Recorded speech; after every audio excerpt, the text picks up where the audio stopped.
Péšovám, poněvadž toho lotra v novinách jsem poznal. Mám chalupu za lesem a tam mě také najdete. Budu na vás čekat.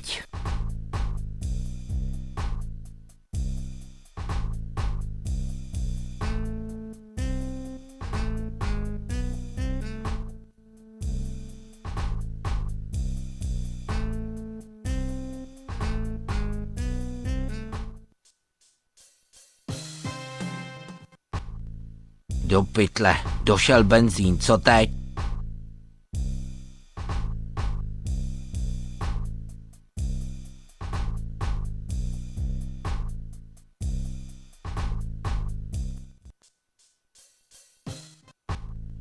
Tak to už je i na mě moc daleko.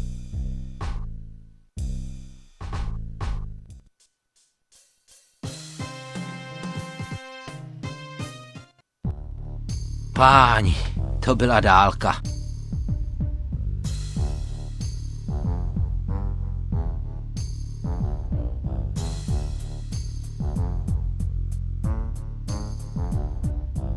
Cože? Vy jste ještě naživu? Jak vidíte, tak jo. No to je holt smůla. Já to chápu. Radši jděte pryč, nebo na vás přeskočí plamen. Jaký vlastně máte důvod k sebevraždě? To je na dlouhé vyprávění. Škoda. To mě ani nebudete přemlouvat. Ne. Vás vůbec nezajímá, proč zemřu? Vlastně ani ne. Všechno to začalo v dětství. Podívejte se, to je vaše věc. Já dělám jen svou práci. Budu vám držet palce. Nashledanou. Zadržte ještě. Už mě chcete zase přemlouvat. Ale kde pak? Já jen jestli je to legislativně v pořádku. A je? Až na pár formalit ano. Tak honem, ať mám to papírování z krku, než začne pršet. Budu vám držet palce. Nashledanou.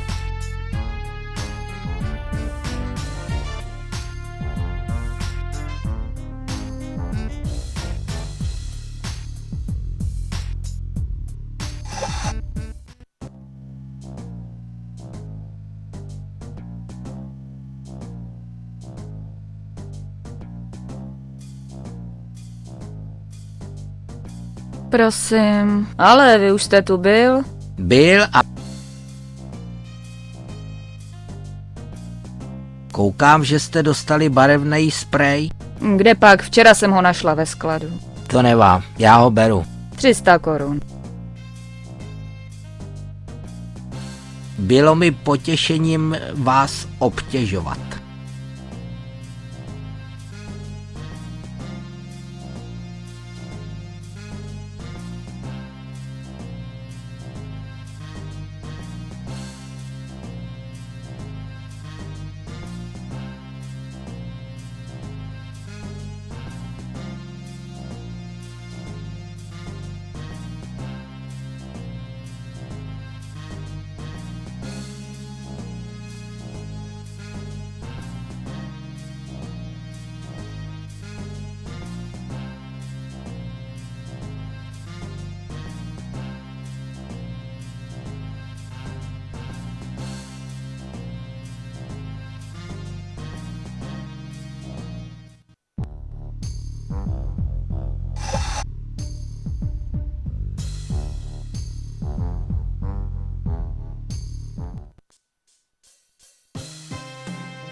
Páni, to byla dálka.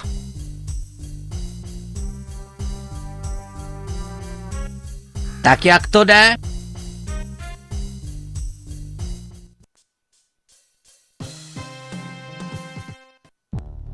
To je ale ostuda. Mluvíte se mnou?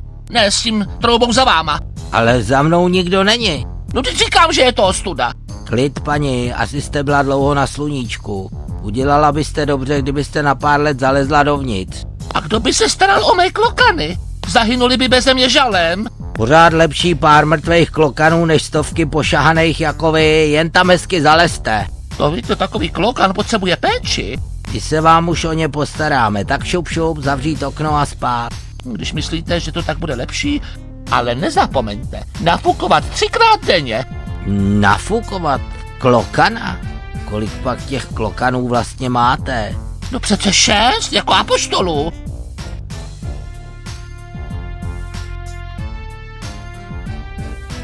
Nebylo jich míň? Ne, 6. Apoštolů bylo přece vždycky 6, jako klokanů. Aha, to se dobře pamatuje. Ale teď už honem zavřít okno, nebo vás budou strašit klokani celou noc. Ne, já své klokany neopustím.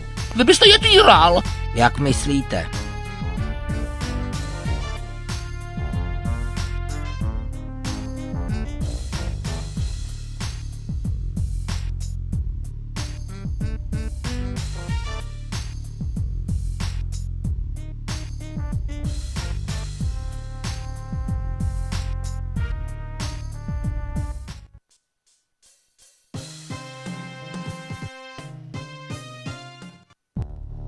Páni, to byla dálka.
Kuk, baba.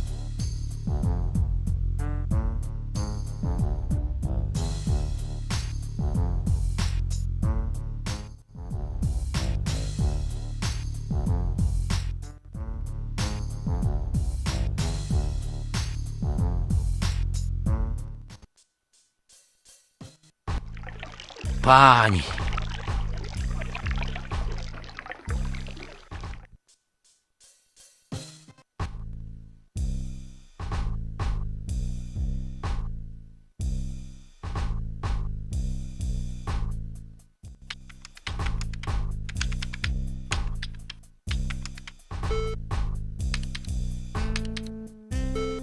To jste zase vy? A zase nic?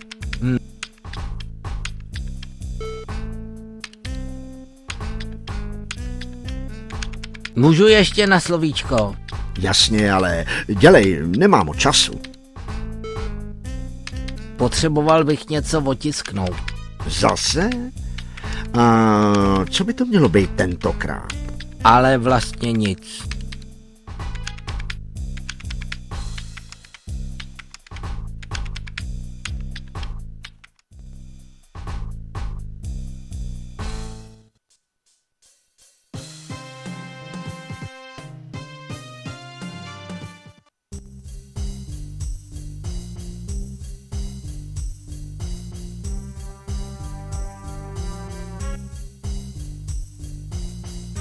Ha!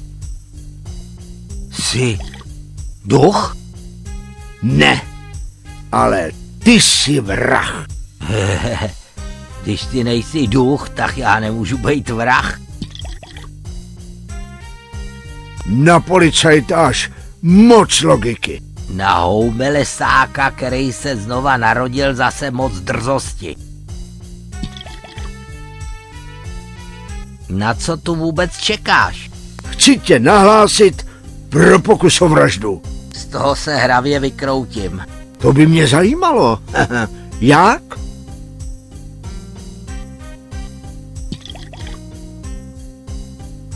Likvidoval jsem nebezpečného hlodavce a úplnou náhodou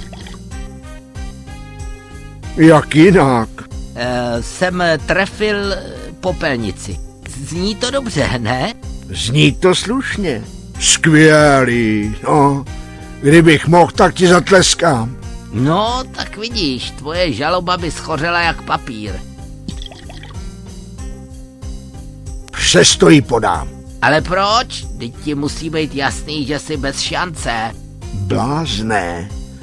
Opravdu si myslíš, že jsi první policajt, který mě postřelil?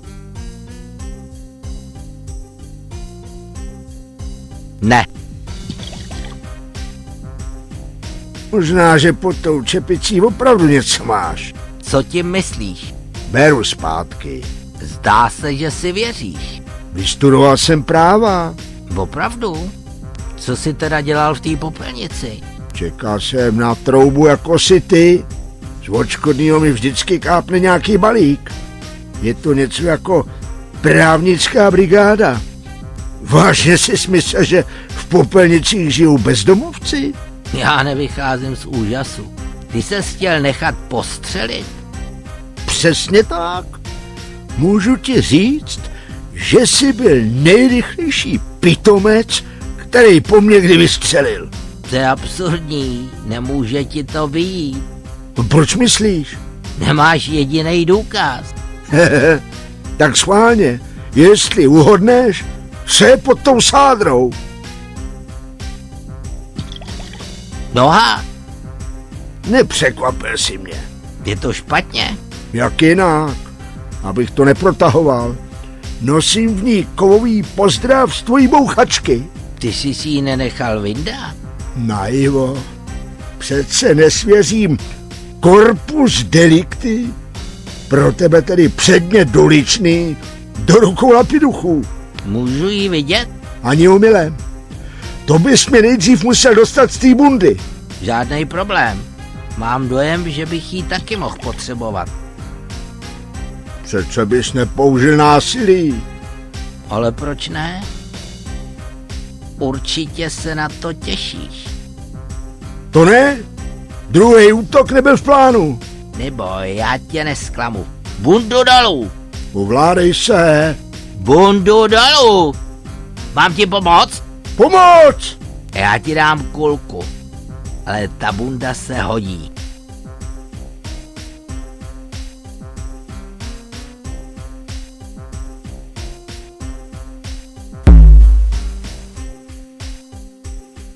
Spravedlnosti bylo učiněno zadost.